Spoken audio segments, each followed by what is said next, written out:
call to order the October 26th meeting of the Cary Town Council. And at this time, I'll recognize Council Member Smith for our ceremonial opening. Mr. Smith. Thank you, Mayor.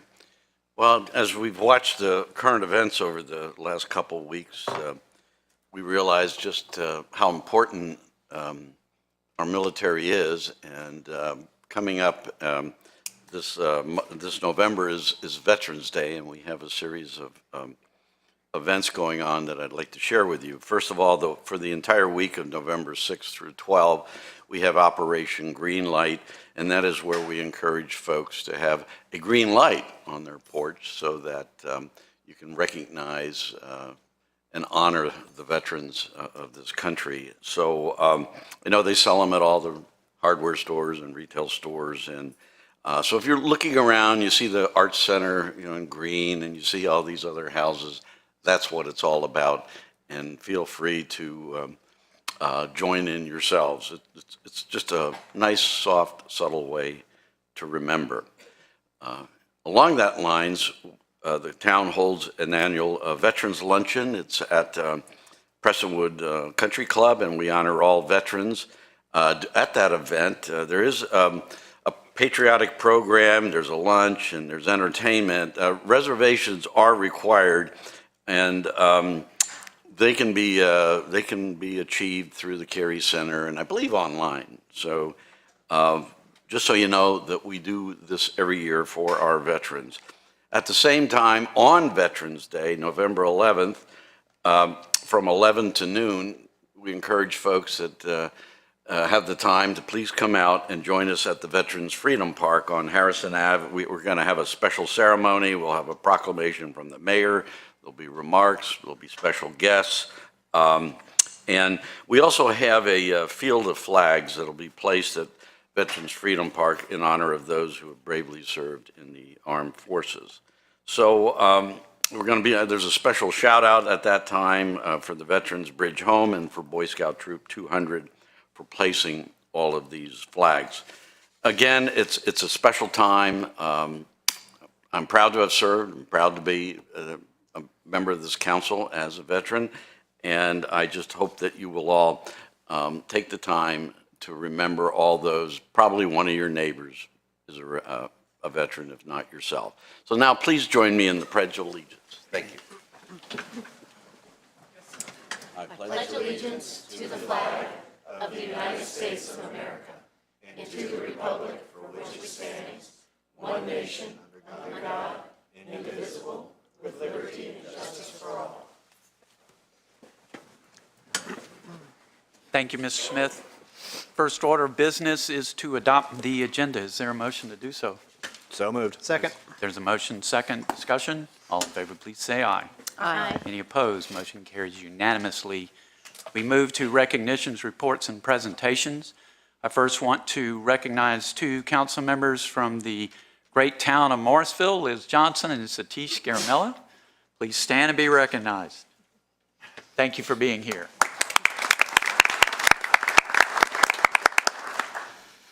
We're currently recognizing right now the honor our 34th mayor, Coca Booth, who recently passed. And at this time, I'm going to go to the podium to read a proclamation in his honor.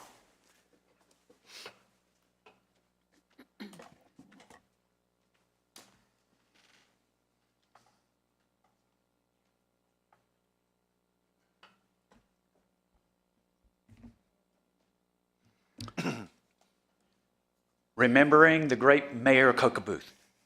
Whereas mayors exemplify an abiding affection for their town, casting a visionary outlook that champions progress, innovation, and an earnest dedication to their community.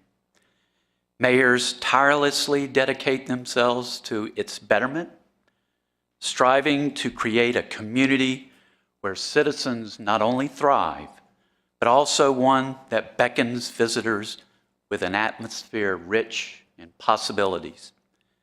And whereas Coca Booth was renowned for his statement, "Cary may not have been my birthplace, but I arrived here as quickly as I could."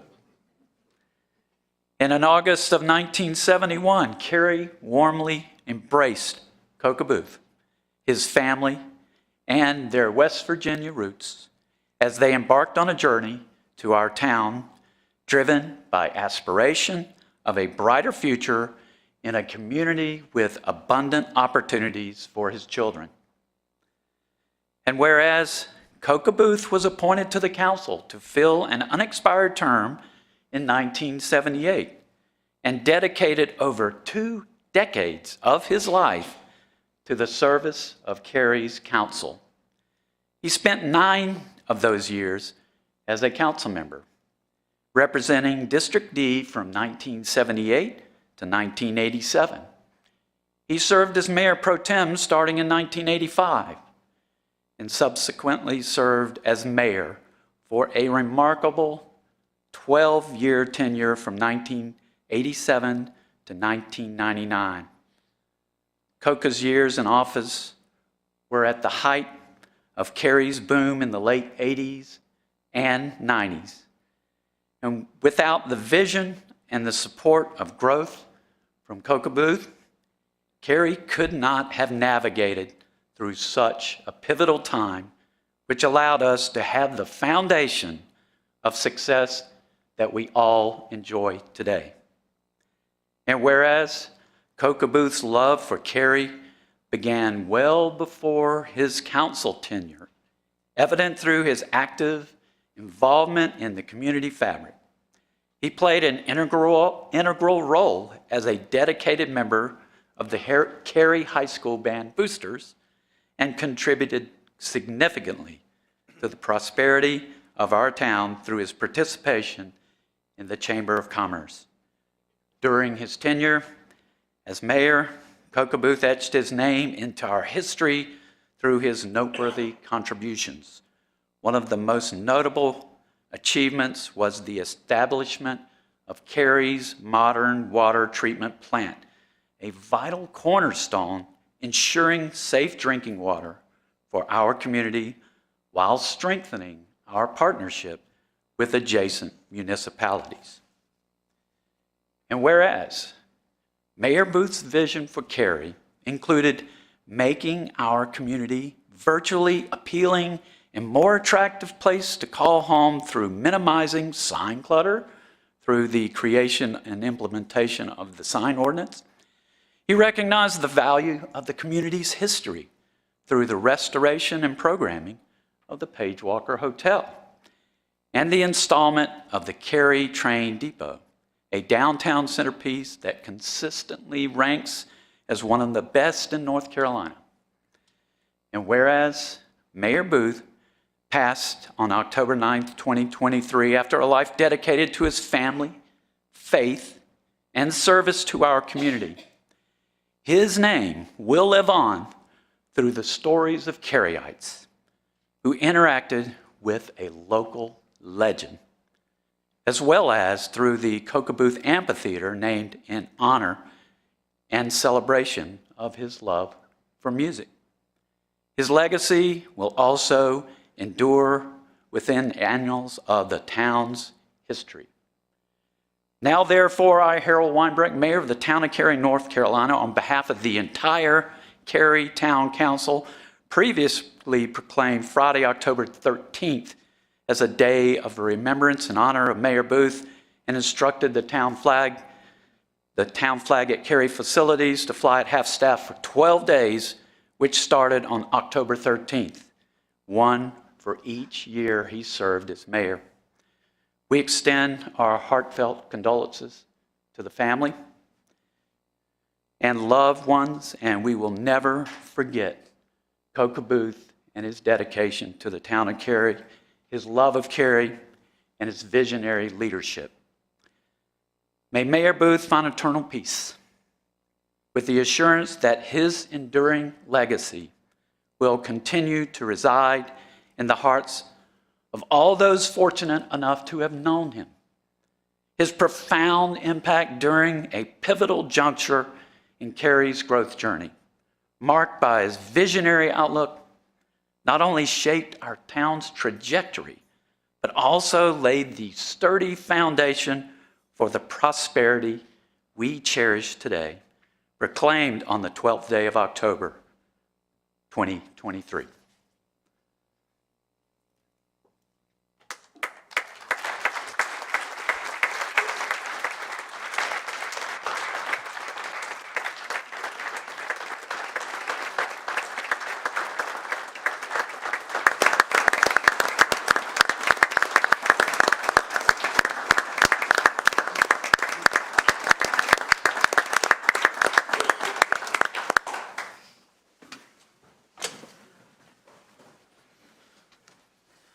Thank you, Mayor, Town Council, town staff.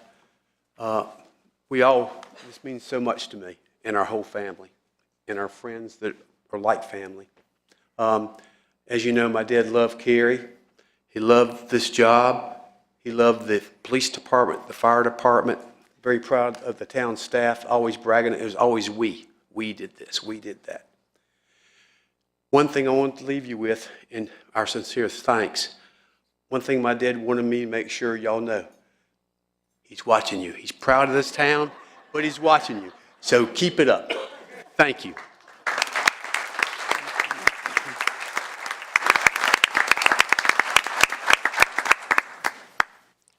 All right, knowing that Coca's watching us, Don, you're up with the proclamation for the celebration of Cary Band Day, and I'll invite you to go to the podium and bring up Christopher Foster. There he is.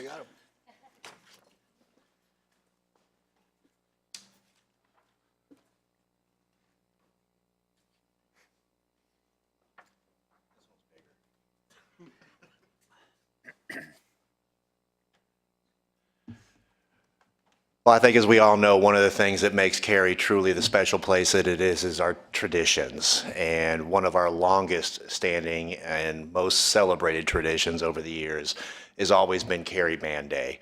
And it's truly a privilege for me to present the proclamation recognizing November 4th, 2023 as the 64th annual Cary Band Day. And I'm honored to have with me Mr. Foster. From the Cary High Band. I was kind of looking for the drum majors and others. Oh, they're all working right now. Oh, okay. Yeah. High school kids. They gave them the night off, so anyways. Whereas the Cary High School Band has proven its musical and marching abilities throughout the years by its continuing achievements of both national and regional recognition for its accomplishments. And whereas members of the Cary High School Band have brought much honor to Cary and its citizens while also maintaining high scholastic aptitudes. And whereas music plays an increasingly important role in our world today, it is the language of all people and one of the greatest forces in creating peace and harmony. And whereas 2023 marks the 102nd anniversary of the Cary Band, which started in 1921. Whereas in October, we unfortunately lost an icon, Cary's 34th mayor and past president of the Cary Band Boosters, Coca Booth. And we are thankful for Mayor Booth's dedication, love, and leadership in Cary and of the Cary Band Boosters. And whereas the band has been proud to host for the past 65 years the greatest celebration of marching band and music education excellence in North Carolina.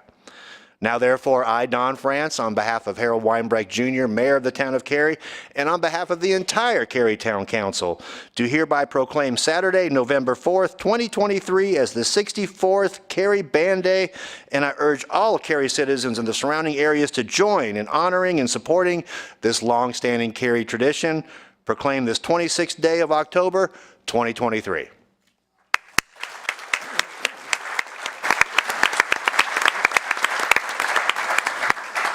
Hello, my name is Chris Foster. I'm the band director here at Cary High School. My first day on the job, moving from Ohio to North Carolina, I got a knock on the band room door. It was Coca and Jimmy. And they had to make a point to visit with me and talk about intimidation. I'm like, oh, you're the guy that has the amphitheater. Oh, and you're the guy that has that street named after you right in front of the high school. Awesome. They were fantastic. I love them. It was great to dive right into tradition. And we hope that we continue that tradition with the Cary Band. And we have 35 bands coming 2 Saturdays from now. Hope you guys have a chance to watch it. It's from 9 a.m. all the way to 10 p.m. It's going to be a great day. I've already called ahead for the weather, so we're going to be just fine. So we should be fine with that. So thank you again for your support for the Cary Band. Really appreciate it. Thank you.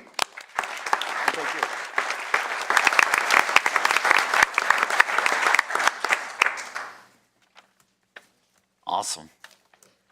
Thank you, Mayor Pro Tem France. Our next agenda item is Public Speaks Out. We've included instructions for speaking at this forum on the online and printed agenda. There were 3 opportunities to participate in Public Speaks Out through written comments, calling in, or attending here tonight.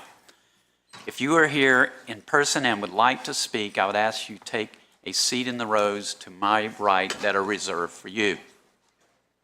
Public Speaks Out speakers have up to 3 minutes each for their comments, and speakers may speak on any town-related topic as long as it's not a public hearing, and that's to your benefit because you get more time for a public hearing. The 3-minute time limit will be enforced, not to be rude, but to be fair to all of our speakers. And there's a timer on the podium. It'll start off with a green light. That means you have 3 minutes. And when it turns yellow, that means you have 30 seconds. And when it turns to a flashing red, that's when I'm going to interrupt you. Again, not trying to be rude, but trying to be fair to all of our speakers. I thank everyone in the audience for understanding and respecting that this is a business meeting. Please do not applaud, make remarks from your seats, or anything else that may distract from the meeting. So now's the time for Public Speaks Out. And before I call on the clerk, I notice there is a crowd of people here, and they look like they're all for the same topic. I would ask that you do not repeat yourselves and have a spokesperson, please, to speak for all of you, rather than hearing from each one of you saying the same thing over and over. But we're so glad you're here. And having said that, I'm going to call on the town clerk to read any written comments and call on any registered speakers. We had 6 written comments, 4 registered in-person speakers, and then no call-in speakers. Okay? I'll start with the written comments. Carol Wright shared her request of more pickleball courts, and through her comments, she shared the reasons why she and so many people enjoyed the sport. Brandy Sullivan asked that affordable housing be prioritized for Cary residents and asked that planning for affordable housing be added to an upcoming agenda for proper planning. Jeff Benavides recognized the incremental improvements that were made in the agreement related to the ordinance granting gas utility franchise and encouraged council to vote yes on the updated ordinance. In the comments from Mary Collins, she shared her thoughts about affordable housing, proposed many questions related to how affordable housing is included in our community moving forward, and recapped her experience related to affordable housing, including what she's seeing happening now. Amanda Benson asked council to prioritize her concern of helping existing residents to remain in Cary. She urged council to help the large number of residents who will be affected by the closure of the 2 mobile home parks and asked council to shift their focus from the park to affordable housing. We had 1 anonymous comment complaining of noise and traffic that will be generated by the downtown park. So now it's time for our in-person speakers, and there's 4 of them. The first one is John Bubin.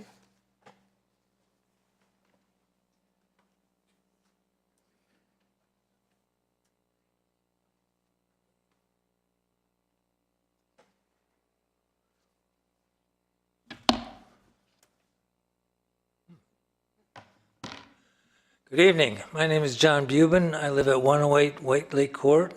I think some of you may be familiar with me.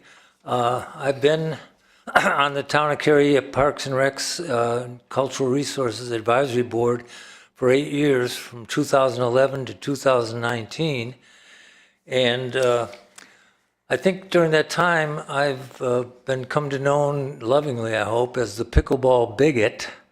I've taken the opportunity on many occasions, or several occasions, to actually address you, including a presentation I made in 2017. I think there was also a poem involved there at some time in the past. My purpose here tonight is I'm representing the Cary area pickleball players. I wonder if you could all stand up real quickly. Just to show. Thank you. Now, I know there would be many more, except it's a beautiful evening tonight, so I'm sure a lot of them are all playing pickleball. But it's probably no surprise to you that our purpose tonight is to make an appeal for more pickleball courts. My objective is to put into perspective the why and the why now. As I say, I spoke to you back in 2017, and the topic was the tremendous growth in pickleball. Well, believe it or not, I'm here to say the same thing. And I want to give you some factoids to try and drive that point home, that the sport is really still taking off. Let's start with places to play. Back in 2011, across the country, there were 1,100 places to play. In 2017, when I gave this pitch, there were 5,400. 6 years later, in 2023, there are now 10,700 places to play. So it's doubled in 6 years. The average age, now back in 2011, there was only one age that played pickleball. That was old. It was an old person's hit and giggle kind of a game. And unfortunately or unfortunately, that didn't stay very long.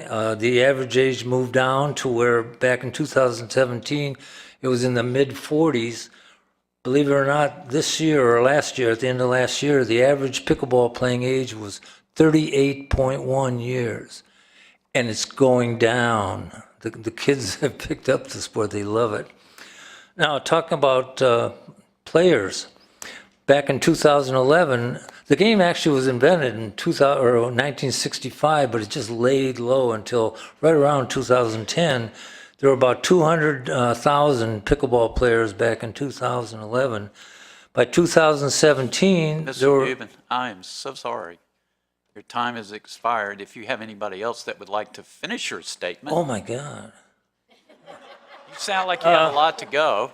If somebody else wants to finish your statement. Well, Or you can they leave it have for other clerk. topics to talk about, but you get the message. We need courts, and we need them now. Thank you. Thank you, Mr. Buden. Please don't applaud. Please respect that this is a business meeting. Thank you. Ms. Robinson, you had something? He did leave us on a cliffhanger. How many pickleballers are there now? Oh, I guess we'll find out from one of the next speakers. Yeah, our next speaker is Lori. I'm Lori Crossland. I've lived in North Carolina 40 years. 30 of it's been here in Cary. Kids born here.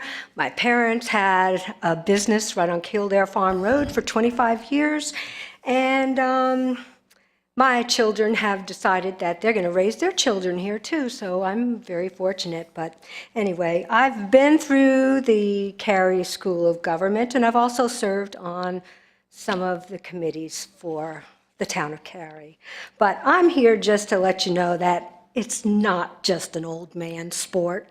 We've got kids, just like John said, playing, and if you go to Method Road in the evening and see some of those NC State players, it's just phenomenal what they're doing now. The game has become harder and faster, and we still got the older people. We're in the middle during the day or early in the morning, but it is definitely evolving. But one of the things I wanted to bring up that I have to thank Pam Gilbert for this, but she got us to, meaning pickleball players, part of the round robin for the WWTA charity group today, this past September.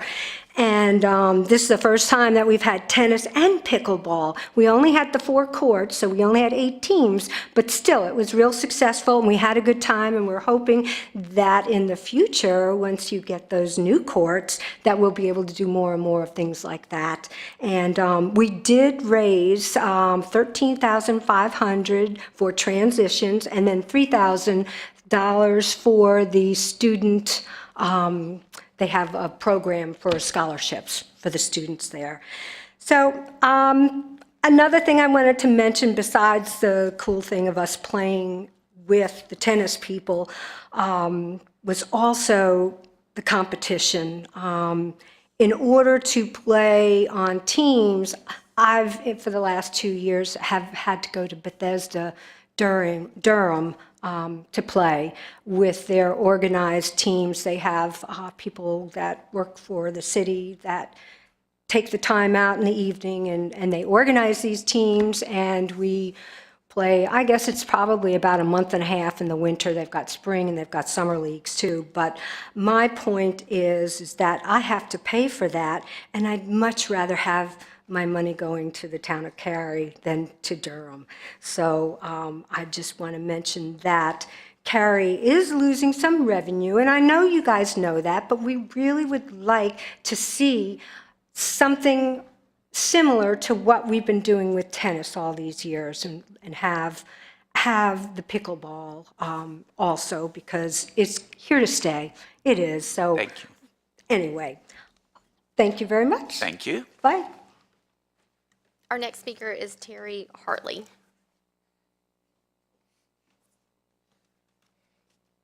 I'm a little taller than they are.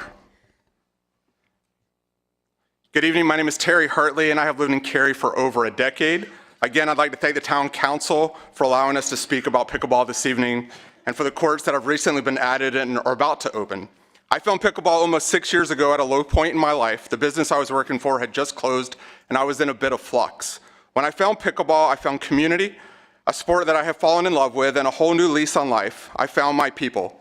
Recently, I was the chief financial officer for the APP Tour, the largest sanctioned tour and pro and amateur tour in the sport.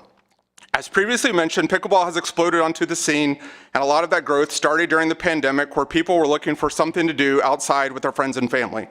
Recently, Apple made an announcement through an Apple Heart and Movement study for Apple Watch wearers that saw pickleball surpass tennis among the participants in the study, and that pickleball had experienced steady and consistent growth, while tennis trended seasonally. What cannot be ignored is the number of people who have tried pickleball and are now playing, a number that has seen exponential growth in the last 3 years, with nearly 9 million players playing on a regular basis. Some hard data points for you to consider. I helped produce a tournament for the APP Tour in Delray Beach. That event was a 5-day tournament with 700 players that had an economic impact of $1.1 million and directly supported 190 jobs and an estimated room demand of almost 1,500. We produced a similar event in Punta Gorda, Florida that had a slightly higher economic impact of $1.3 million due to room costs being seasonally higher. Here in Central North Carolina, Cary is slightly behind the curve when it comes to open play courts. Currently, our neighbor Apex has 18 open play courts, with 3 more in the pipeline to be ready in the next 60 days.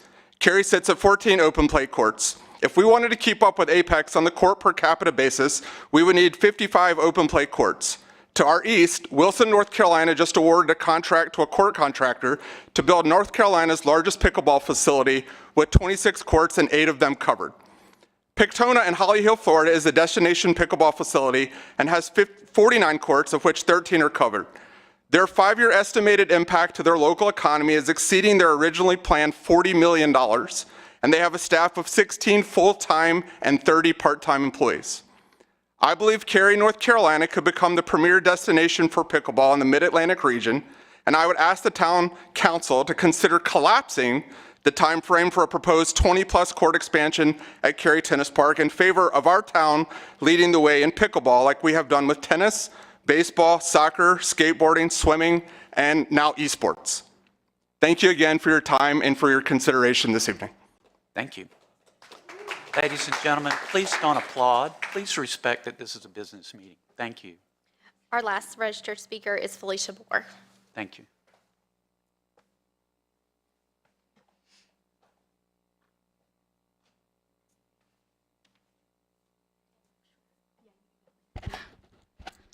Good evening, Council. I want to start by saying thank you to our outgoing council members for your dedication and service to the community. I do understand this isn't an easy job. I would like to also thank all of the staff and all of the council members that have been willing to meet with us over the last couple of months. I appreciated the conversations we were able to have, and I look forward to having more. It is disappointing that our own council member in District C has chosen not to meet with us, but we are still willing. And we are looking forward to our meeting with the mayor after November 7th. I have on occasion been accused of being too political, and I would like to address that.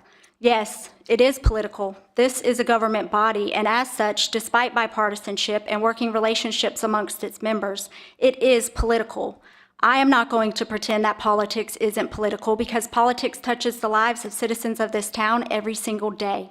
The decisions that you as a body make or do not make impacts folks' lives. What you decide to prioritize or not prioritize affects the people you serve. I understand that many interests want your ear, want your support, and sometimes that is conflicting. It's why I told so many of you I have no desire to sit in your seats. But on that note, I am here tonight to urge this council to prioritize affordable housing, not simply in words or good-hearted belief of the need, but in the budget, in programs, and in partnerships. As a result of our meetings and work that I did before them, I understand that some of those things are currently happening. But I am going to ask you, is it enough? As a result of our meetings, I understand $9 million is currently set aside, and I'm going to ask you, is that enough? I believe that everyone sitting up here has good intentions, but intentions do not house people. I understand that government moves slow, but that gives no solace to the folks who can't be or are struggling to be housed. I urge all of you, as you go about your day each day in this town that you all love, to consider the labor of the service workers serving you your morning coffee, the folks bagging your groceries, cleaning your homes, caring for your children, grandchildren, or parents, remodeling your homes. I want you to consider if you think the pace that you are moving on this issue is serving those whose labor is serving you. As gentrification in this town as growth in this town continues to gentrify it, I hope that you will all seriously and in action consider ways to mitigate that. I look forward to continuing to engage, and I look forward to the solutions I'm hoping you will continue to bring forth as quickly as government bureaucracy allows. Thank you. Thank you. No additional registered speakers. If you are here this evening, excuse me, if you're here this evening and would like to speak at Public Speaks Out, now's your opportunity.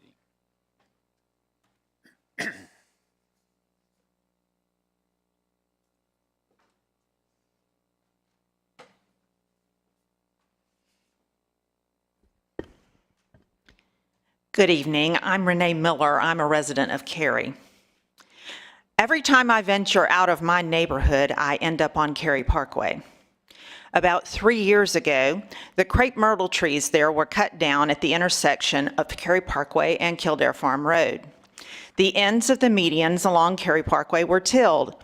New plantings were installed from Lake Pine Drive to US 1. It seemed like a great idea. Plant beautiful perennial plants. No more mowing. Maybe use less water. Sustainability. What is there today is a series of burnt-out, weedy eyesores. I'm not entirely sure what happened, but as a gardener, I have some ideas. In some cases, the wrong plants were planted. The trees at Kildare Farm Road that are splitting off branches, for example. In some cases, plants were tended at the wrong time. The echinacea, coneflowers, were cut down just as they were putting on new growth this past spring. This happened not just at one island, but at least 4 along Cary Parkway alone. We have butterfly bushes with crepe myrtle suckers coming up through them. Daylilies at Lake Pine Drive are so thick that they no longer bloom, and the weeds are taking over. The medians are overgrown, unattended, and just plain ugly. Our town staff responded to my questions by contacting the contractor responsible for maintenance. Some light pruning was done, but the work is far from complete. Town policy may actually be to blame. According to Policy Statement 75, mowing and ground maintenance within street rights-of-way passed by this body on October 30th, 2014, the town is responsible for maintaining, quote, traffic islands and median islands within the rights-of-way of major thoroughfares when such islands require only mowing and are not planted with shrubbery or other vegetation that require landscape maintenance, and when such islands are not regularly maintained by the NCDOT or some other organization or group. The town may elect to maintain some of the NCDOT maintained traffic islands or medians if the town deems it in its best interest, unquote. Since the town planted all the vegetation that requires maintenance, it is time for the town to deem that such maintenance is in its best interest. Sustainable landscaping does not mean maintenance-free landscaping. Time to own up to our responsibilities. Let's clean up our medians and consider a policy update to change with the times. Thank you, Ms. Miller. Anyone else to speak at Public Speaks Out?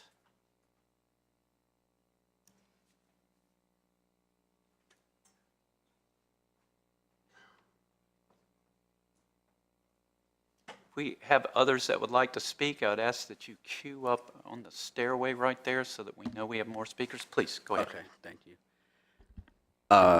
Hi, my name's Isaac Moore. If everyone here for affordable housing could stand briefly, please. First, I would like to thank Heather and Russ for their infinitely helpful insights over this past month. I likewise had the opportunity to meet with many of you recently.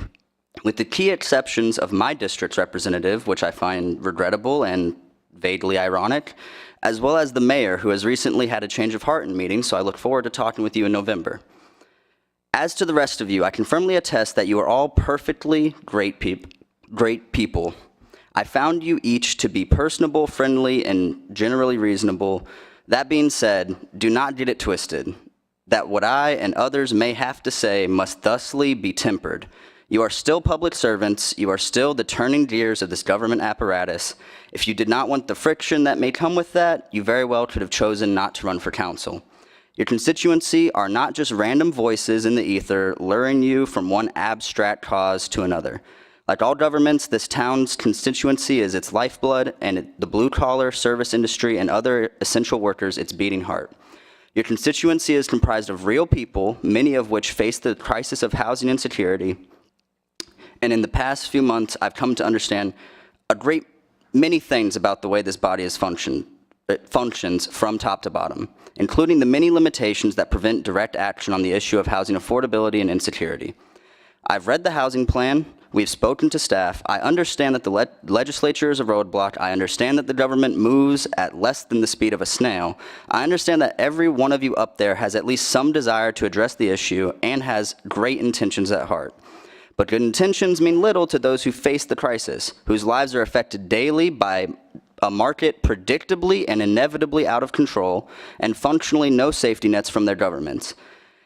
As it is what I view to be your only substantive leverage point, I urge council to continue dramatically increasing funding to your partnerships and programs with the organizations actually doing the work on the ground on this issue. I urge my fellow citizens and working class folk to also do the work that matters, which is not really just getting up and talking to council, but getting involved on the ground level with mutual aid organizations and the like, because as always, we must remember the government at all levels will only ever do so much for us in this system we've inherited. At the end of the day, there's no effort more effective than collective working class action with unity and solidarity. Thank you. Thank you. Next speaker, please.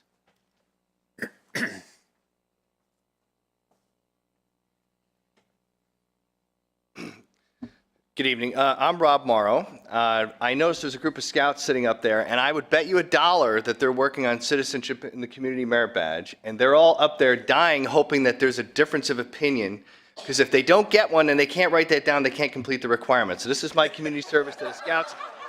So to the pickleball crowd, I don't really feel this way. This is for them. This is okay. So pickleball is a fad that is quickly dying, and we don't need more pickleball courts. Thank you.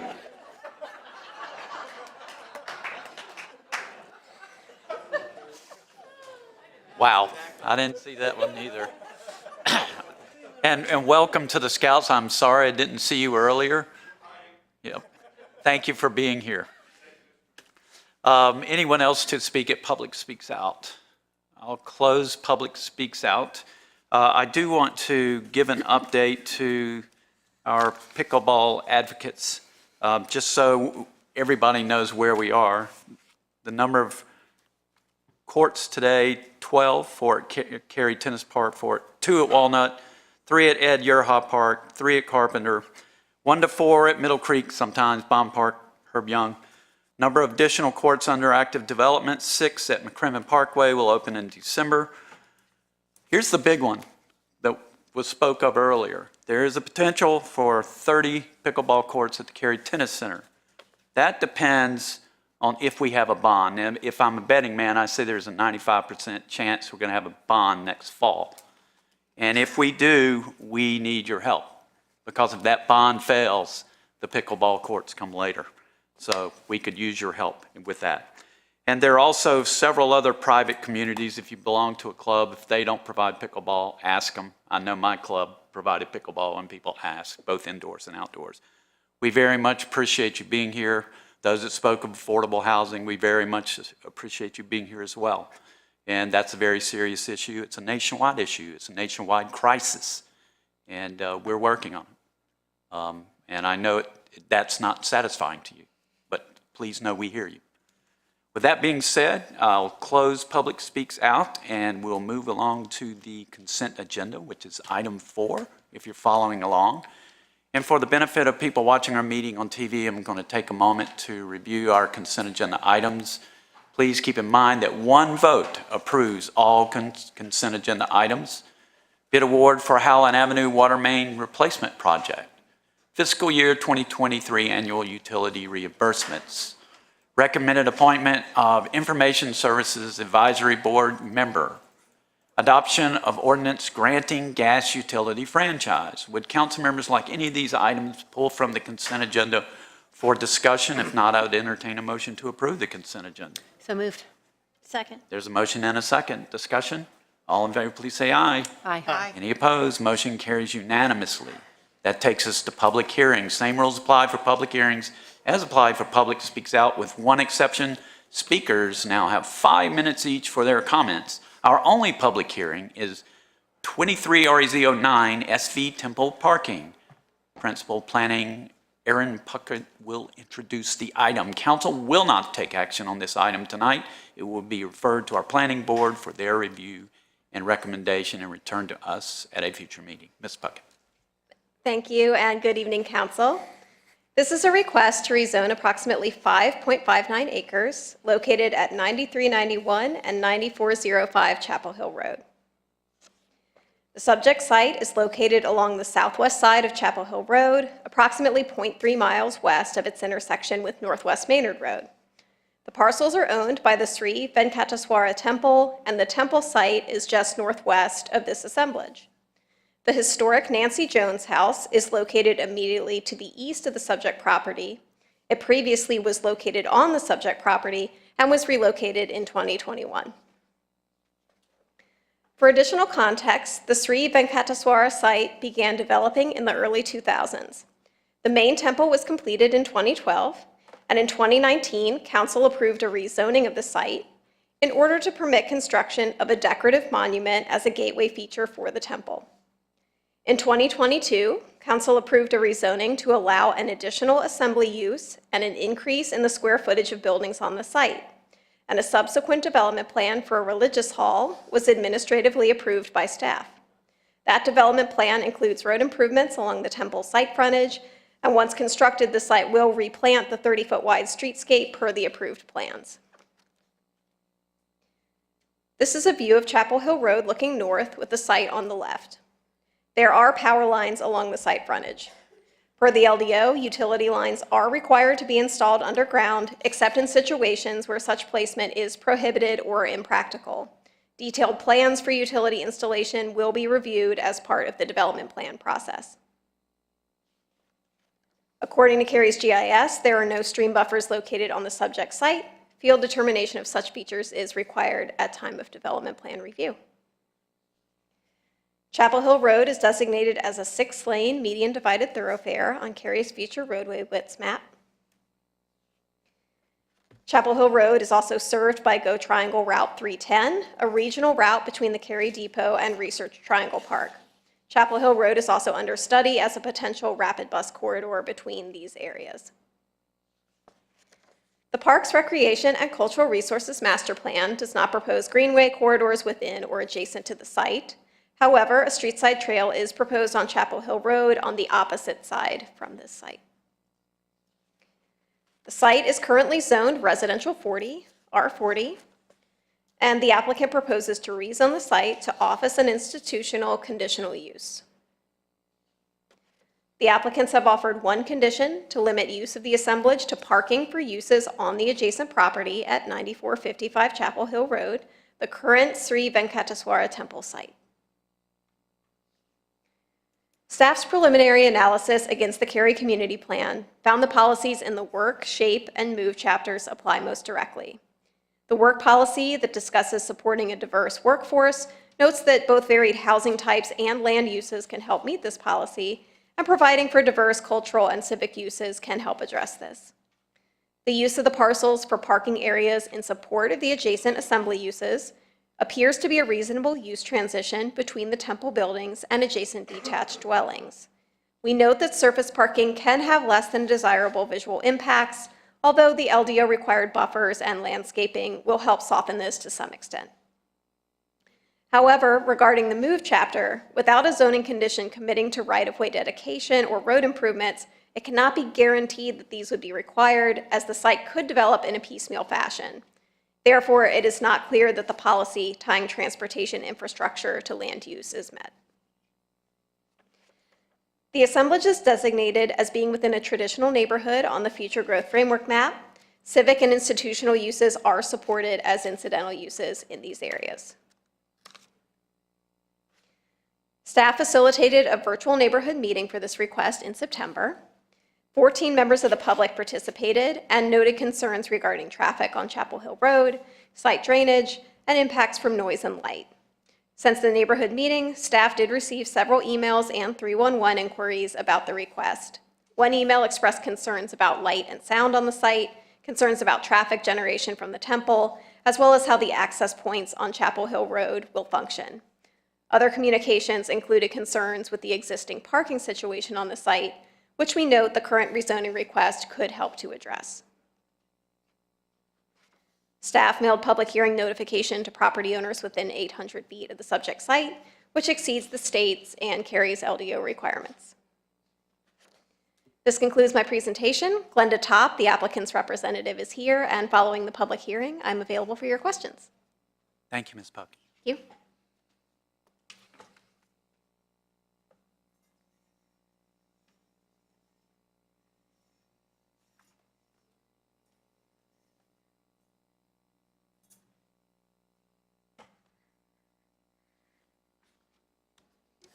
Good evening, mayors and members of council. Glenda Topp with Glenda S. Topp and Associates.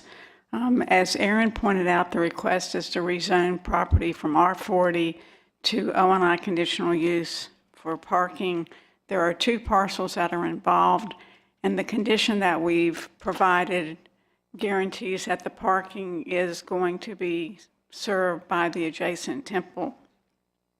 Staff did an excellent job going over the proposal, so I'm just going to touch on a couple of points.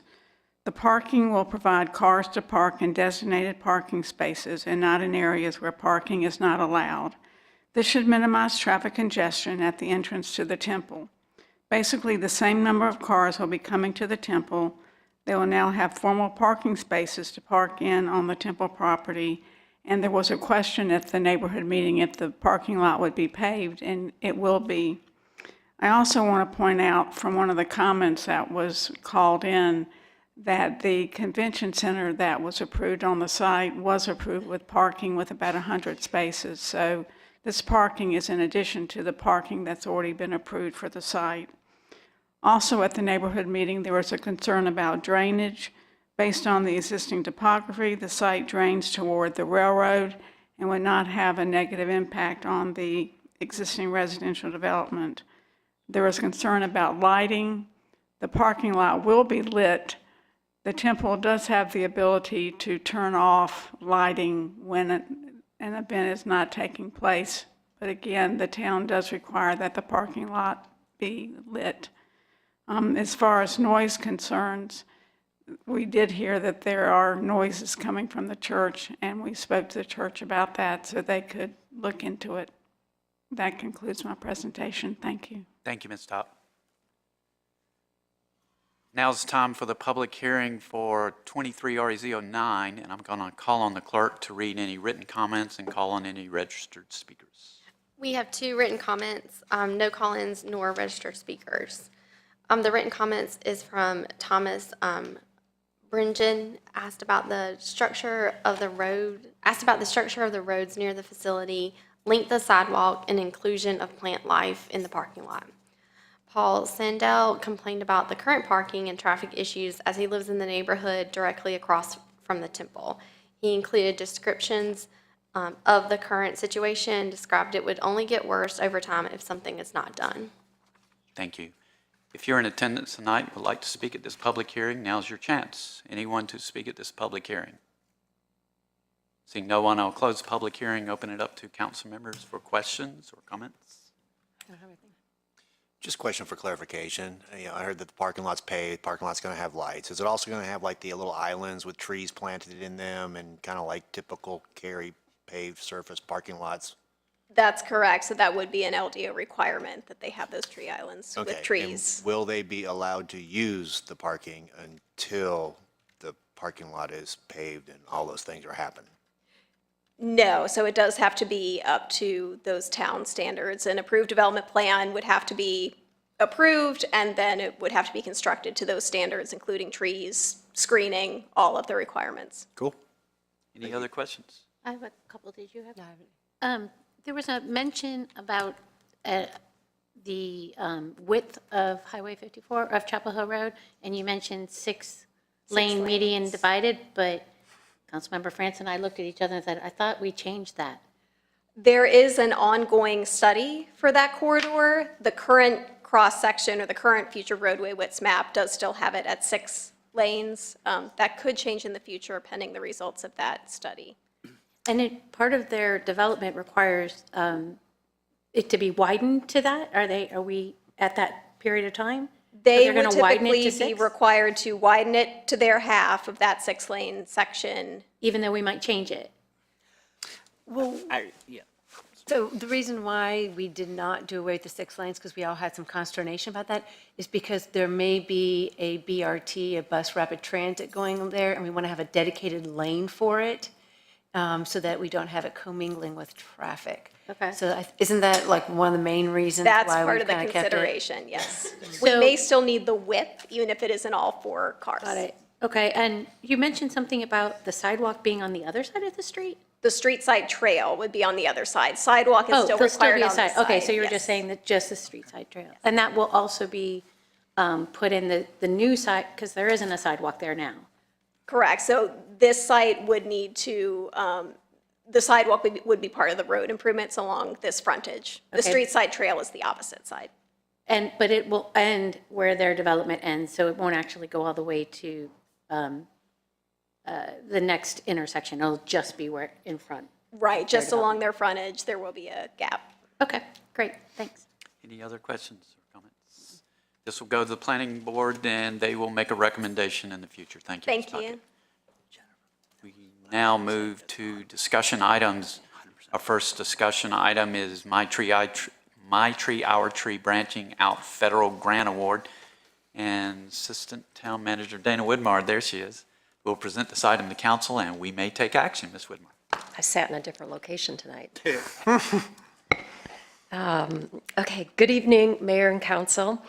First of all, since many of you have not yet had the opportunity to meet our new urban forester, I'd like to take a minute just to introduce you to Leslie Moorman. She comes to us from her previous work as Executive Director of the NC Urban Forest Council, as well as prior work with the NC Forest Service and the New York City Urban Forestry Department. Before we get into the presentation, Leslie, do you want to say a word or two? Sure, thank you, Dana. Not over here. Oh, sorry. Thank you. Good evening, Mayor and Council. Look forward to working with you and meeting you all individually. I am excited to be here and be now part of the Cary team. During my time working with the North Carolina Urban Forest Council, I was able to work with town staff and observe some of the incredible work that y'all have going on here related to urban forestry. In this position, I am excited and extremely motivated to build or help build a world-class urban forestry program here. So I thank you for that opportunity. And again, I look forward to working with y'all in the future. Thank you, Leslie. So Leslie just joined us last month, and she's really already contributing in some very important ways, including some of the work downtown that is going on. So for tonight's topic, we are talking about a whole new approach to My Tree Archery. And it's a program that we've initially entitled My Tree Archery Branching Out. And for this new approach, Cary has been awarded a U.S. Forest Service Urban and Community Forestry Inflation Reduction Grant Award of $1 million over 5 years.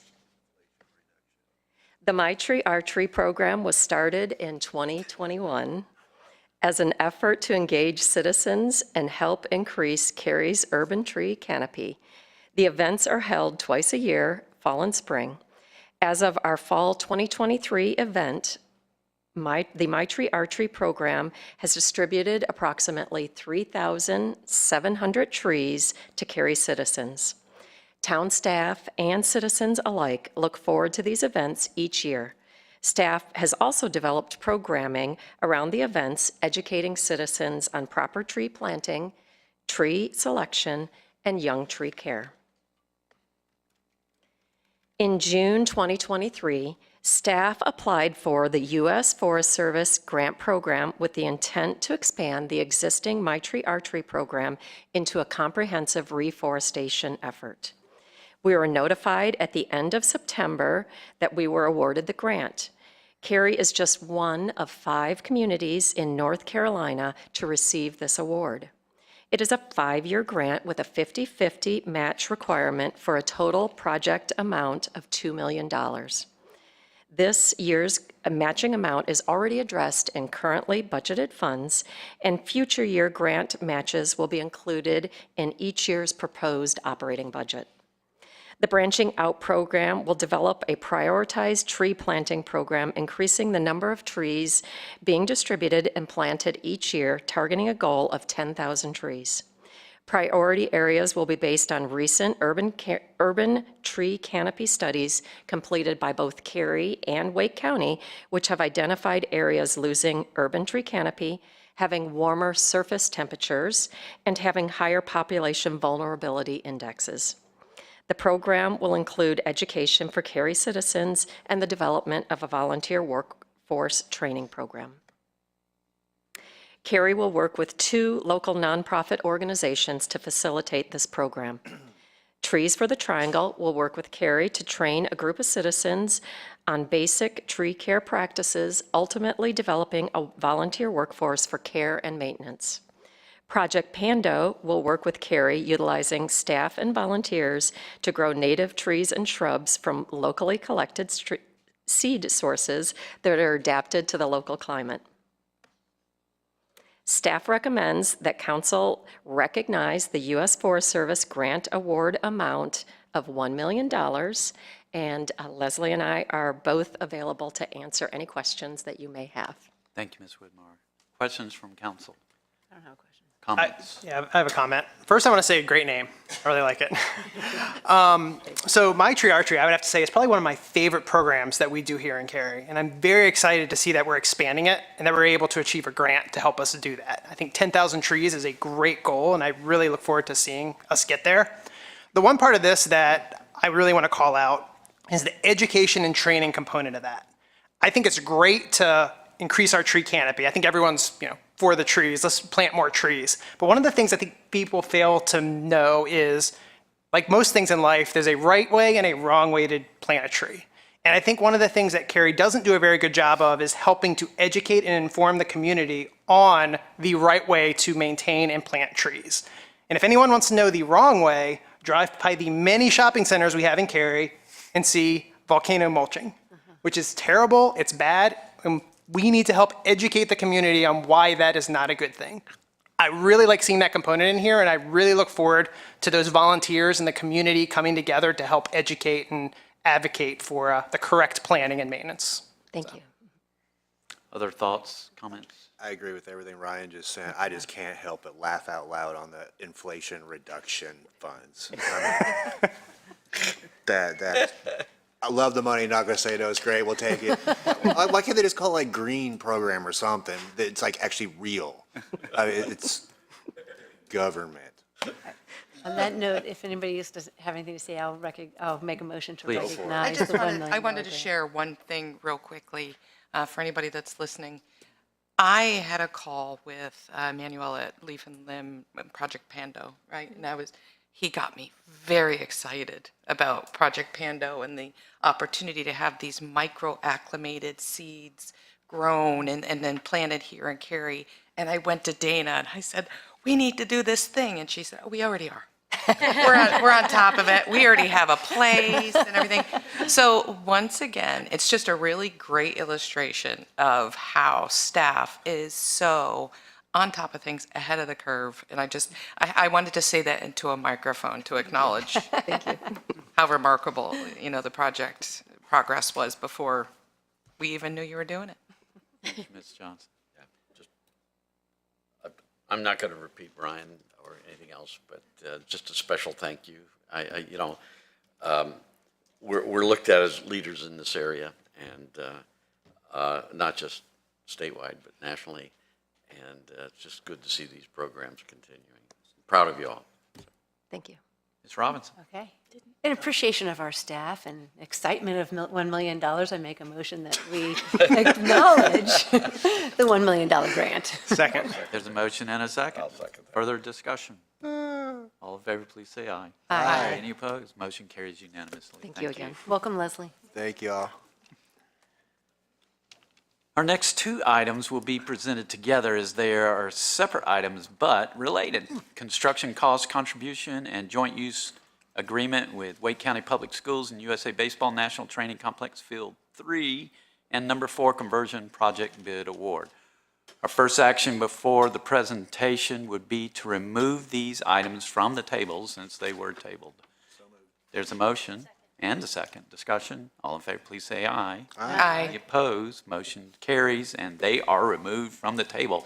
So at this time, I'm going to recognize Parks, Recreation, and Cultural Resources, John Collins, who will present this item, and council may take action. Thank you. Welcome, and good evening, Mayor and Council. I do have two items for you this evening. The first will be a joint use agreement and construction cost contribution with Wake County Public Schools, and the second will be a bid award for Field 4 and a bid alternate award for Field 3, depending on what you decide with item number 1. That said, item number 1, a joint use agreement and construction cost contribution with Wake County Public Schools. A little background, in November 2022, Council authorized staff to discuss with Wake County Public Schools a potential construction cost contribution and joint use agreement to construct a new ball field at Mills Park. The field would be used for a future high school by Wake County scheduled to open in 2027. This exploration determined that the cost for new construction would be cost prohibitive. Staff suggested as an alternative to new construction, the conversion of a grass field, specifically Field 3, to artificial turf at USA Baseball to meet these needs. The current national training complex at USA Baseball hosts 4 natural grass fields, and this proposed conversion, in addition to the conversion of Field 4, which Council approved in January of 2023, will place the national training complex in a best-case scenario by having 2 artificial and 2 grass fields, ensuring a mix of field type for training, practice, as well as hosting teams and tournaments. Staff suggested to explore Field 3 to support the vision of USA Baseball and the benefit to Cary as a mix of both natural grass and artificial turf provides the ability to accommodate more hours of use, along with the ability to have fields that can be used independent of rain. A few highlights, Wake County Public School System and USA Baseball have both agreed to reinvest at 8-year intervals to replace the artificial turf. Wake County Public School System's proposed use is during non-peak hours and thus doesn't compete with other uses at the park. It will allow Cary to address demand for programming, and it achieves a goal of a 50-50 mix of field type between grass and artificial turf. The cost for conversion to artificial turf is $1,743,000, with Wake County Public Schools paying $1,250,000 and USA Baseball contributing $300,000. Cary is left to pay the balance of $193,000, and that is addressed in our current budget. Staff recommends that council adopt the resolution authorizing the manager to execute the agreement with Wake County and recognize and appropriate $1.25 million in funding from Wake County and $300,000 from USA Baseball. That concludes my presentation on item number 1, and I will be here to answer questions. Questions from council? I have an observation, but do you want me to wait until we have number 2? Well, We have I to just do vote a yes on, and a no at one time. we have to vote on this item number 1 first. Okay, well then I'll go ahead and make my point, and then you guys can do what you want to do. Anybody looking at this would say, why would the town not vote for this, given the highlights that our beloved John Collins just reviewed for us, and the $1.55 million. But I will not be voting for it, and the reason why is because creating this field here to solve a problem of not putting a field adjacent to the new high school in Morrisville, I think it's going to create a problem in perpetuity. I think it's a mistake to build fields for a high school 8.5 miles away from the high school, putting students in the position to always have to drive that distance to get to practice. You all know I have 4 kids. I know what kids do when they're late for practice. They're not good drivers. And I think that we are just putting our children in harm's way by doing this. I'd love to take the $1.55 million. I'd love to upgrade this turf field and make it more playable. I just think it's a mistake. And these are the kind of decisions that we have to stand up and say, what's right for the future? Sometimes we talked about this last night. What was the term you used? What's easy in the immediate is harder in the future. What was that? Don't sacrifice the future to ease pain in the present. Ah, that's the one. Yes, so much more eloquent. That's my concern. Like never using that one. Using it against you. Yeah. So anyway, I'm going to be voting against it. You guys do what you want to do, but I just don't want the responsibility of knowing that I have created this problem. I really love you all in Morrisville. I think your school will be great, with a caveat. I think you should have pushed Wake Tech and other sources. You should have pushed harder to get that field adjacent for the sake of your children. Maybe you'll do that in a year or two. Maybe something will change. But I really worry about the youth that are going to be traversing that distance every day between the high school and the fields. And I just don't think this is a good practice for us to be in. Well, you kicked it off, and I think we were the two that were concerned when it first came to council, and I have very similar concerns. I don't just have concerns about the kids who are going to drive, because not everybody in high school has a car, but I'm also concerned about the equity issues for the kids who don't have a car but have to somehow get 8.5 miles away, either on an activity bus that can only go 35 miles an hour, which means that, and I drove it the other day just to see, and although the white paper said it was 15-minute drive, it took me 35 minutes, and I wasn't going 35 miles an hour. So I have that equity issue discussion about those kids having to be on the bus there and then maybe on a bus back, and then the parents would have to pick them up. And being data-driven as well, and we had a great white paper that was provided to us by Morrisville. I understand the need and the associated challenges and the issues, and airport overlays are tricky. But recently, in 2021, Morrisville changed their airport overlay to allow an apartment complex in the airport overlay. So we're allowing people to live in the airport overlay, but we won't allow a field, or Morrisville or the school system or whoever, I don't even want to place any sort of blame there, won't allow a baseball field that'll be mostly empty, 90% of the day, or not used 90% of the day. So yeah, I have concerns that we're doing, instead of doing what's right, we're doing what's right now. And there will be Cary kids going to the school. It's a school in Morrisville, but kids in Wake County school districts are everywhere. So there will be, we're not just causing a problem just for the kids in Morrisville, we're causing a problem for everybody's around, all the families around. And so I don't think it's the right thing to do. I think it's just the right now thing to do. And so I join you in that concern as well. Other comments? So I'm going to support this motion for two reasons. The first one, as been said, this is $1.5 million that's coming to Cary. And money aside, we need more multi-purpose fields in my district. The reason is, you can do a lot with a multi-purpose field. You can play lacrosse, you can play cricket. Two sports that we do not and cannot currently accommodate. So I think this is great, and this is going to be a major win for residents of Cary. But the big thing that I hear, and the point I want to make, is the whole having to drive.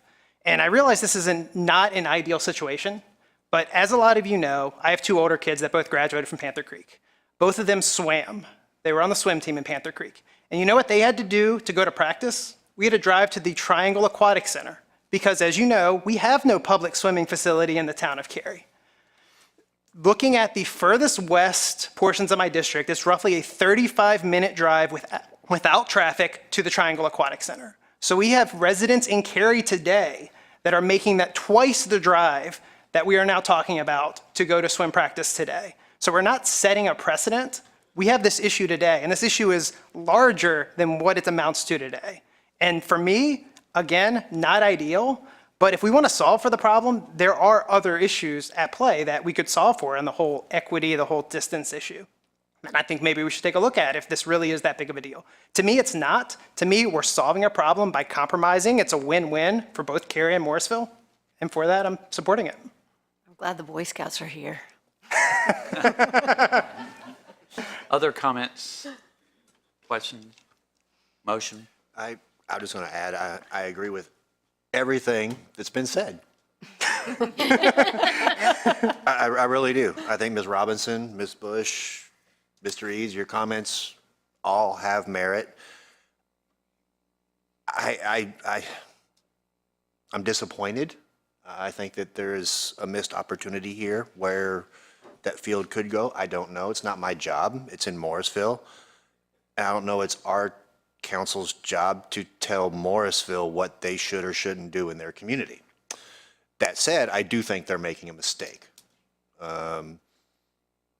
I would actually wholeheartedly agree with your comments that they didn't push hard enough, especially in regards to the overlay. How that works, what it looks like, I do not know. If this was a Cary school wanting to do this, I probably would not support it. Given it's Morrisville, that's their problem. You know, when the parents are ticked off, if their kids have to drive and go here, or there's a, you know, somebody can't get there, so therefore they can't play a sport they might otherwise want to do, they're not complaining to us, they're complaining to Morrisville. So, I'm looking at this as a business decision.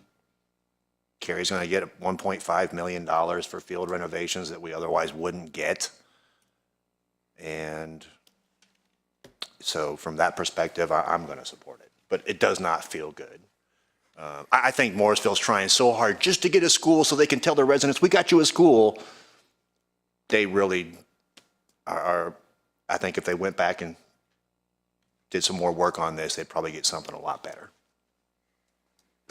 Any other comments, or are we ready for a motion? Well, it seems like we're all kind of playing a hand here, so. Yeah, I kind of agree with you, Don. I don't want to get into telling what Morrisville should do type of thing. I'm disappointed that it's here. You know, we brought up a long time ago the concerns that are out there, and I've really got to believe that more time might have brought more discussion and maybe some other approaches. I don't know. I feel like I'm already Monday morning quarterbacking a decision we're about to make, but I'll support it, but I sure don't like it, and I just don't want to get into that judgment thing. And you know, I think a lot of points are made. I think I'll just leave it at that. To me, About to say I'll get in trouble. it's illustrative of what is wrong with the school system and the models that they use to build schools today. We are stuck with the same thing over and over and over. Everything has to fit this certain box. High school's got to be X amount of acres. Middle school's got to be X amount. Well, have they considered going up? You know, have we considered shrinking a footprint to free up additional land to make space for some of these uses they could otherwise do? Nope. Why? Who the hell knows why? They just won't do it. They refuse to look at it. Everything is a one-size-fits-all, and so therefore they miss out on some cool opportunities or maybe doing something remarkable that sets a stage for the future and changes the way we build. You know, we're the fastest growing region in the country. You know, this is going to continue to be a problem. It'll probably be a problem in Cary one day. You know, nope, don't have enough land, need 60, 80 acres or whatever for a high school. Sorry, you don't get one. Instead of looking at doing something different. And 6 kids all through this, I got my share of frustrations with them, and I don't expect it to change. So they're broke. Ms. Johnson, it's you and I that haven't said anything. I have really nothing to add, but I'm satisfied with my esteemed friends on the Morrisville Council when they tell me that this is the best option. I'm satisfied with that.